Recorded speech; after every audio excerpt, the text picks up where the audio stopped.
आता छंद लागायला पाहिजे. आता दोन कट्ट्यावर माणसं बसले ना, यांची चर्च फेमस वाक्य, पूर्वी माणसं लई चांगली होती, आता थोडी बिघडली. जर पूर्वी माणसं चांगली असती तर तुकोबरांची गाथा पाण्यात बुडवली असती का? बुडवली असती का? छत्रपती शिवाजी महाराजांच्या घरामध्ये राजकारण केलं असतं का? ज्ञानेश्वर महाराजांच्या अंगावरती शेण टाकलं असतं का?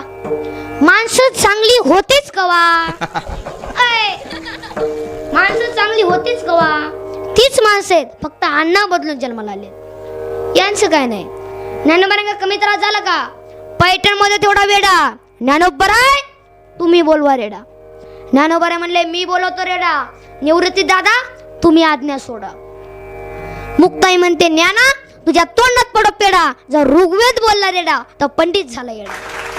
अक्कलच गलत झाली. ऋग्वेद बोलतो काय?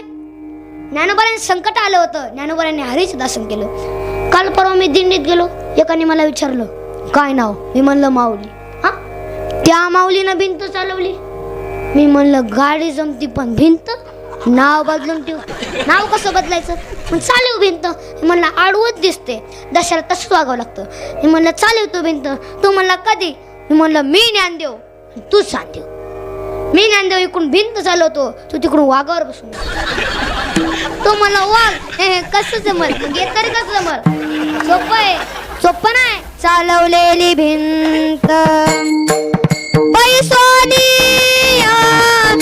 चालवलेली भिंत बैसोनी चालविली भिंत बैसोनी चालविली भिंत. ओ मैसी पुत्र मुखे बोलवले श्रुती चालविली भिंती बैसोनी चालविली भिंती बैसोनी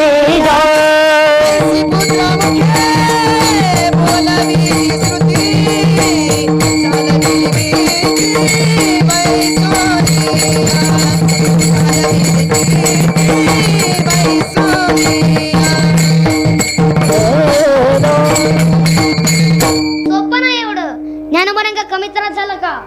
ज्ञानोबरांची आळंदीमध्ये दीक्षा मागायला जाताना ज्ञानोबरांच्या झोळीमध्ये शेण टाकायचे, ज्ञानोबरांच्या अंगावरती शेण टाकायचे. एवढा त्रास झाला, एवढा त्रास झाला.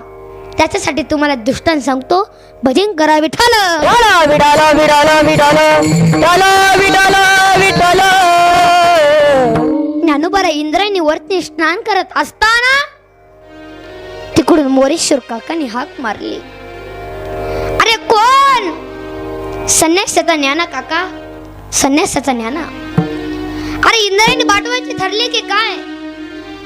नाही काका, हजारो पापांचा उद्धार करणारे तीर्थ आहे काका, हे तीर्थ आहे.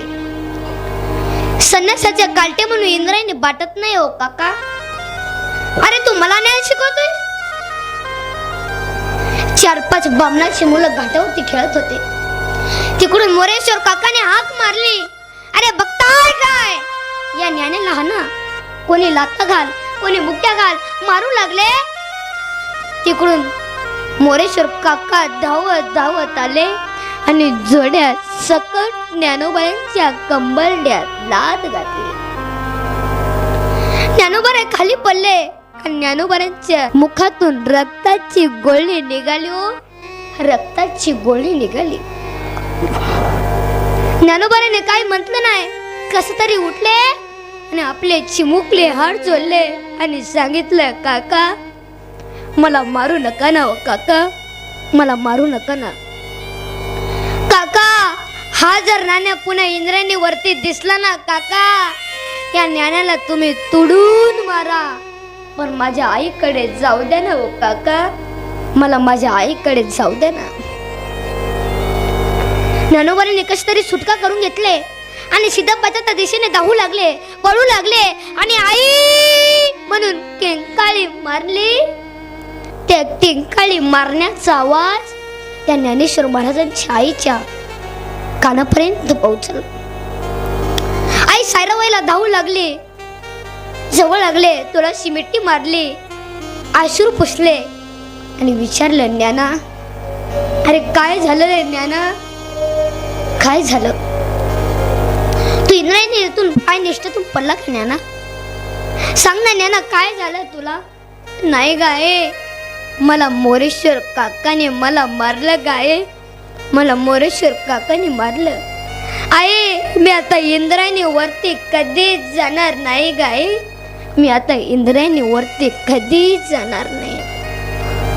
अरे एवढा त्रास झाला, तेच ज्ञानोबरायांनी समाधी घेतली. समाधी घेतली आळंदी, समाधी घेतली आळंदी.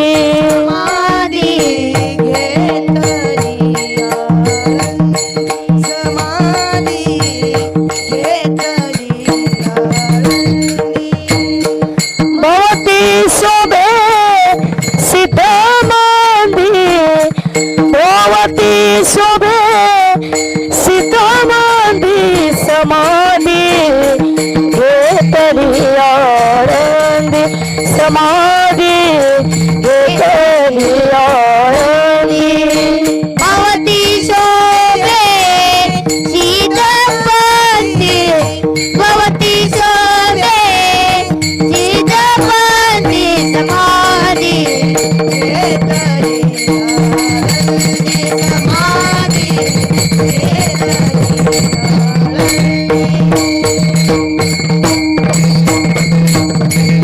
त्याच ज्ञानोबरायांनी समाधी घेतली. हजारो कोटी लोक त्या ज्ञानोबरांच्या पाय पडले आहेत.